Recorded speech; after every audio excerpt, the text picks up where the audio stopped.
This video contains spoilers for Avatar: The Last Airbender. If you haven't seen Avatar: The Last Airbender, what are you doing? Go watch it. It's free to watch on Netflix. Well, Netflix isn't free. You have to buy Netflix and pay for it, but you can watch it on Netflix. Yeah. To avoid spoilers, you can either click off this video or go into Netflix and watch the whole entire series. It's about like just like up to like 10 hours uh of like of like episodes or whatever, but just go watch it if you want to avoid spoilers. Okay, anyway, back to the video. Or into the video. Hey, do you guys remember my podcast? Well, if you don't, then I'll give you a quick rundown of what happened. So basically, sometime in 2022, when I was getting back into YouTube, I decided to make a podcast where I would make podcasts on this website called Buzzsprout. Around that same time, Avatar: The Last Airbender had recently been added to Netflix, so I decided that whenever I finish one of the books of the show, then I would make a podcast and give my review on each of the books. However, I only managed to do a review for book one until Buzzsprout, like, for some reason locked me out of my account, and I had to cancel the podcast completely. So now in 2021, I'm going to give my entire review on Avatar: The Last Airbender Avatar: The Last Airbender in this episode of Forever. And also, I'm thinking about like bringing back like my podcast like later this year, like not like a podcast which is like audio. It's like gonna like show like my face. I'll be talking to like the camera, just like going over what's gonna be happening that month. So yeah, let's get into book one. Okay, so first off, in book one, the show's actual main plot doesn't really start until like the seventh and eighth episode, where Aang meets Avatar Roku. Like the episodes like before that were just them like traveling around trying to find secrets of Aang's past. Just it was basically just like a road trip until they realized that Aang was like is the Avatar. Well, is the officially is the Avatar and like has to save the world. Yeah, so it's just them like traveling around. Next, I really like how Aang really cares about like the safety of like his friends Sokka and Katara. Like for example, in the episode where like a storm knocked them all into the ocean, he surrounded them all inside of an air orb, so like they wouldn't drown. That's pretty hardcore. Even I probably wouldn't think of that. Some of my favorite episodes from book one was The King of Omashu, the Winter Solstice two-parter. It's hard to say. The Great Divide is pretty underrated, and the Waterbending Scroll. I feel as though the Waterbending Scroll and the Great Divide don't really get enough love because they're easily skippable episodes. Like, I mean, the Waterbending Scroll is probably like the biggest stretch because the episode where Aang learns waterbending for the first time, kind of, but whatever. It is semi-important. The Great Divide is just easily skippable, but still a good video or episode. But I actually found them pretty funny and interesting. The last topic for book one is Jet. I like the episode he debuted in. It was a really good episode, and he's overall a good character. I mean, he's like B tier, not bad. A lot of people like mix opinions on him on like whether or not he's good or bad. His personality is very unclear.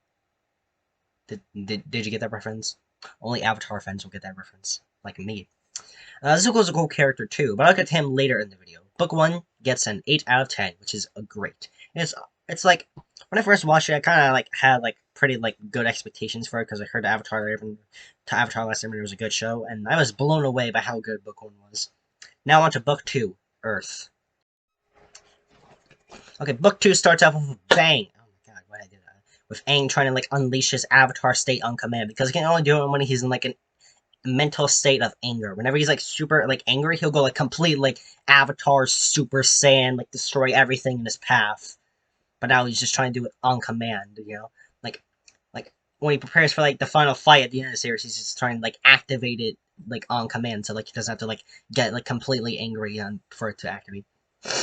Then there's like some like filler travel episodes that don't really contribute much to the plot. But then we get to Zuko Alone, my absolute favorite Avatar: The Last Airbender episode. I'm not gonna spoil the episode for you guys because it's really good and I don't want to do that. So you all will have to watch it for yourself on Netflix or any other stream service Avatar's on, unless you already seen it. In that case, you already know what happens in it. Also, as you know, we meet the blind earthbender Toph in this book, and she's a cool character. And she gets to teach Aang how to earthbend, and yeah, that's basically her character. She's a cool character. I like her. The rest of book two just features Aang's pet bison Appa again stolen, and they have to like travel to the city called Ba Sing Se. to like get him back and to tell the Earth King about like an eclipse that would give them like the advantage against the Fire Nation. Well, like basically just if you know what I'm talking about, then it's only Avatar people who are watching this video. However, almost the entire plan fails and goes haywire as Zuko's sister Azula and her friends disguise themselves to get into the Earth King's palace and take over Ba Sing Se. Oh yeah, and also for oh god. Oh yeah, and also for some reason, Zuko and his uncle Iroh open up a tea shop called the Jasmine Dragon. Oh, and I also can't forget Secret Tunnel, Secret Tunnel. Sorry for that. Anyway, that ends book 2, and its rating is a 9 out of 10. So far, my favorite book. Now for book 3. You know, book 2 was a lot of writing on that.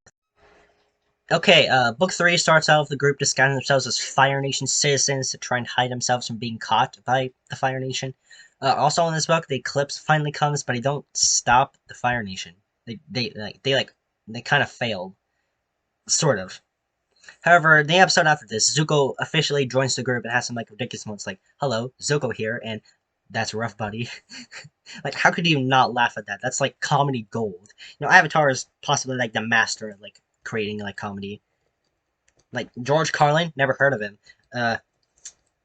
Andy Bernard, never heard of him. Michael Scott from The Office, also known as Steve Carell, doesn't exist. You know, Zuko is like the comedy master.